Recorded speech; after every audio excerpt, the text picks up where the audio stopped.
She didn't scare me when her scream shattered the marble calm of the courtroom. Her voice, high, trembling and desperate, cut through the silence like glass. "He's just a homeless veteran," she cried, panic dripping from every syllable. I didn't move. I sat perfectly still, hands folded on the polished table in front of me, a single document resting beneath my fingertips. The judge's brow arched in faint curiosity. Without a word, I slid the paper toward him. He read it once. His jaw tightened. "Lock the doors," he said quietly. "No one leaves." The bailiff moved before the echo of the words had faded. That was when her father turned away, unable to meet my eyes. Her mother began to tremble violently, and Lily, my ex-wife, stood frozen, wide-eyed like a deer caught in a silent ambush. Everything was unfolding exactly as I had planned. 5 years ago, I would have laid down my life for her. We met not long after I returned from my final deployment. Back then, I was a man carved out of rage and exhaustion, carrying the invisible weight of war. The world had no place for veterans like me, disposable, forgotten.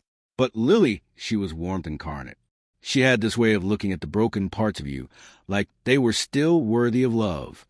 We married quickly, against the sneering judgment of her family. They were old money, powerful, pedigreed, and proud.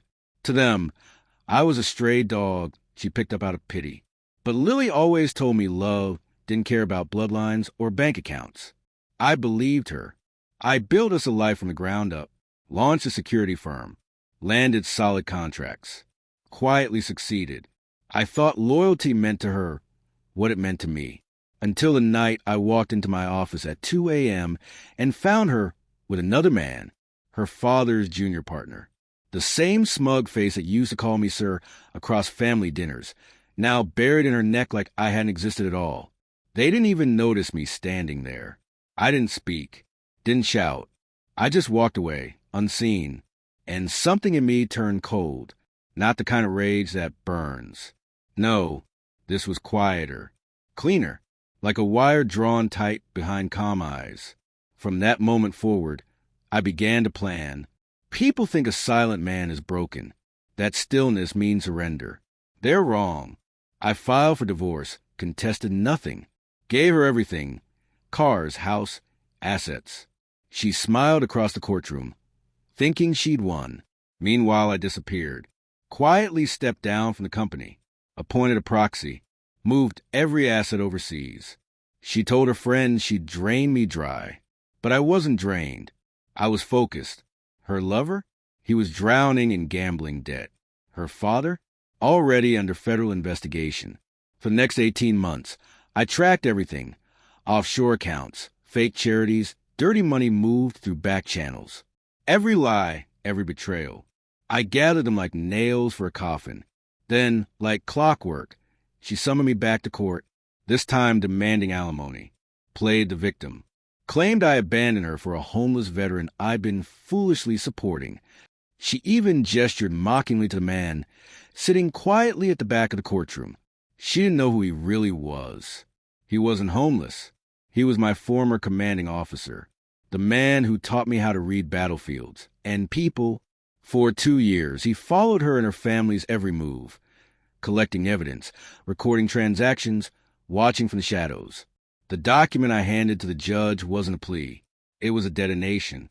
It held affidavits, financial records, recordings, every corrupt thread tied to her father's law firm, how they laundered money, bribed a sitting judge, and stole land grants from veteran families through a shell network of charities.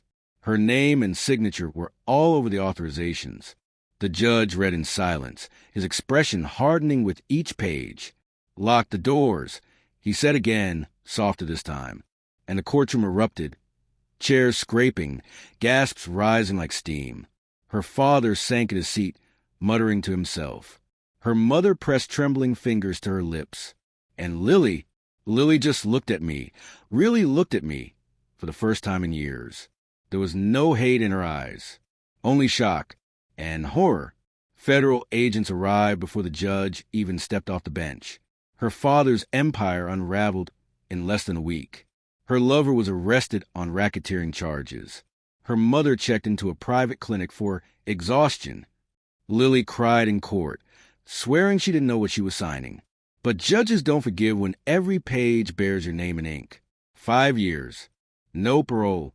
I visited her once. She sat on the other side of the glass, stripped of the elegance she once wore like armor. Her face was bare, hollow. "Why?" she whispered. "Why did you destroy me?"